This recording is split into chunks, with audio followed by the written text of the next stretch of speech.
Bom, a humanidade ela sempre esteve preparada para o sucesso. Pais ensinam os seus filhos a se educarem para terem sucesso, os professores ensinam os seus alunos para que tenham sucesso nas provas, nas empresas as pessoas também são estimuladas a cada vez mais terem sucesso e subirem na carreira. Claro, o sucesso é muito importante, mas não há céu sem tempestades, nem caminho sem acidentes. Não há curvas que sejam retilíneas. Na verdade, há sempre experiências que são inevitáveis, dores que não são programadas, crises que são surpresas no palco da existência. Nós somos um contrato de risco, cujas cláusulas mais importantes não estão escritas. Por isso, a primeira atitude que um ser humano deve ter para desenvolver resiliência é saber que nós jamais deveríamos nos curvar à dor. Jamais deveríamos nos submeter ao cárcere das angústias e introjetar que somos um caso sem esperança, que os conflitos, as perdas, as mazelas da vida humana, elas perpetuarão. Elas perpetuam frequentemente porque o nosso eu não consegue ser protagonistas da nossa própria história. É possível usar os dias mais tristes para escrever os mais importantes capítulos, como nós temos abordado no programa de gestão da emoção. E é possível transformar cada lágrima não num ponto final, mas numa vírgula. Aliás, as lágrimas têm um formato de vírgulas, não é isso, né? Eu acho. Uma vírgula invertida para escrever textos nobilíssimos, mesmo quando o mundo desaba sobre nós. Doutor Augusto, eu tenho uma dúvida de um aluno aqui, o Matheus, muito interessante, que é: boa noite, poderia nos dar exemplo como superar decisões erradas que ficam gravadas na memória e nos causam um sentimento de arrependimento? Ou seja, ele tomou decisões, né, que ele julga como errada, ficou gravado isso, né, na memória dele e ele tem esse sentimento de arrependimento. O nome dele é Matheus, Matheus Adjunto.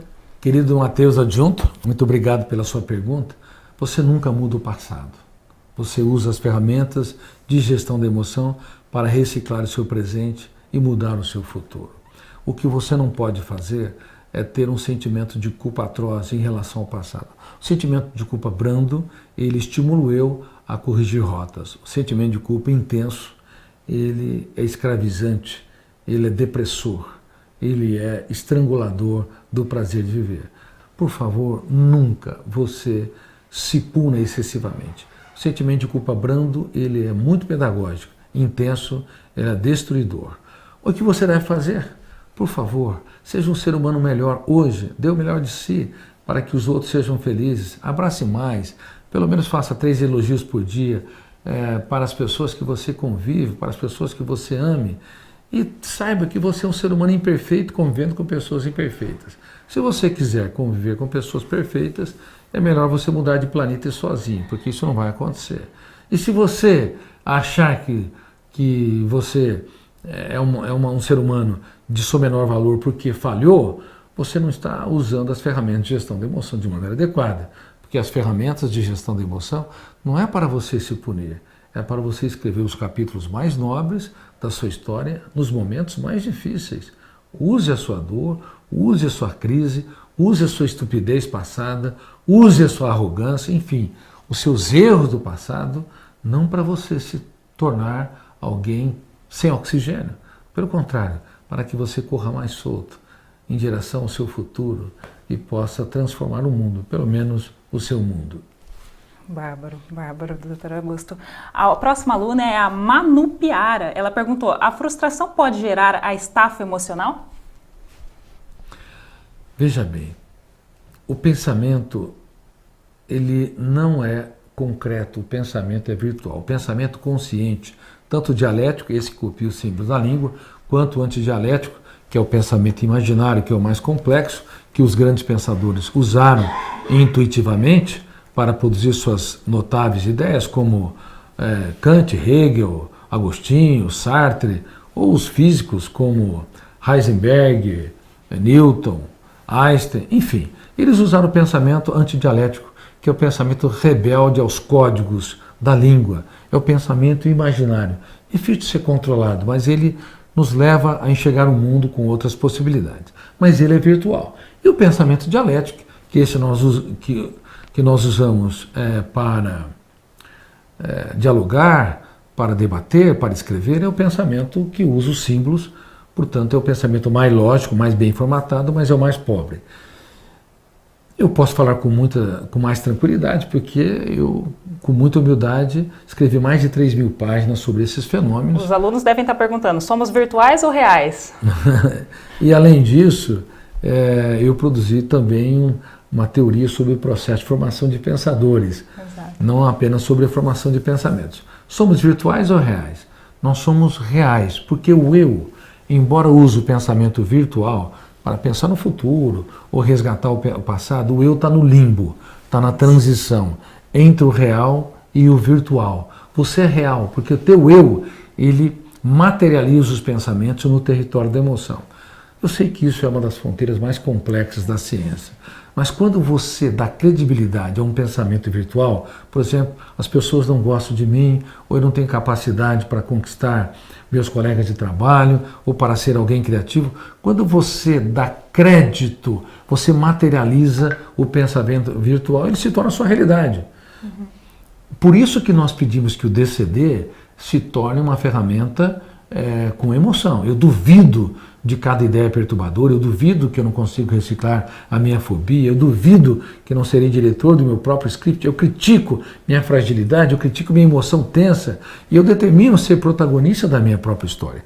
Quando você faz com emoção, você dá crédito ao pensamento virtual e você se torna um advogado de defesa do fora da sua mente. Caso contrário, você só vai ter consciência crítica, que é importante, mas se não tiver um advogado de defesa para neutralizar o excesso de crítica, você é um carrasco de si mesmo, como centenas de milhões de pessoas o são no mundo todo.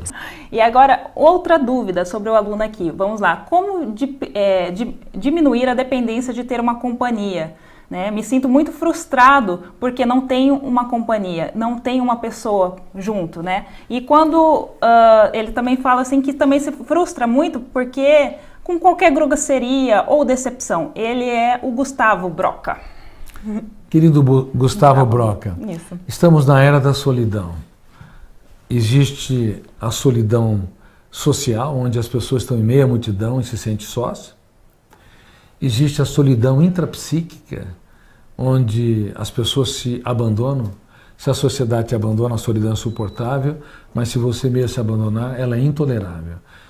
E há solidão nas redes sociais. As pessoas têm contato com centenas ou milhares, mas raramente profundamente com alguém. Infelizmente, nunca as pessoas experimentaram tanto a solidão na atualidade.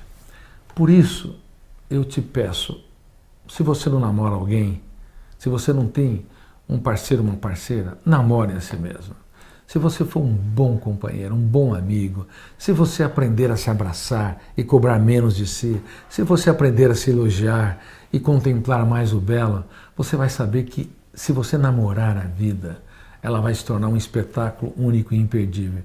Mas se você tiver alguém do seu lado e você não tiver um romance com a sua própria história, o amor dele ou dela nunca vai ser suficiente para te satisfazer. Reitero, antes de namorar alguém, namore a sua própria vida. E se você se sentir seguro, contemplativo, ser bem-humorado, exigir menos de si, fazer coisas interessantes, ter finais de semana solenes, ter hobbies. Se alguém não te dá flores, você vai na floricultura e compra flores para si. Enfim, se você tiver esse romance com a sua própria história, você vai irradiar alegria, inspiração, otimismo e alta autoestima. As pessoas serão contagiadas com você. Mais rápido do que você imagina, vai ter pessoas querendo estar ao seu lado, porque você simplesmente mostrou-se um ser humano incrível, encantador e inspirador. Doutor Augusto, eu tenho uma dúvida.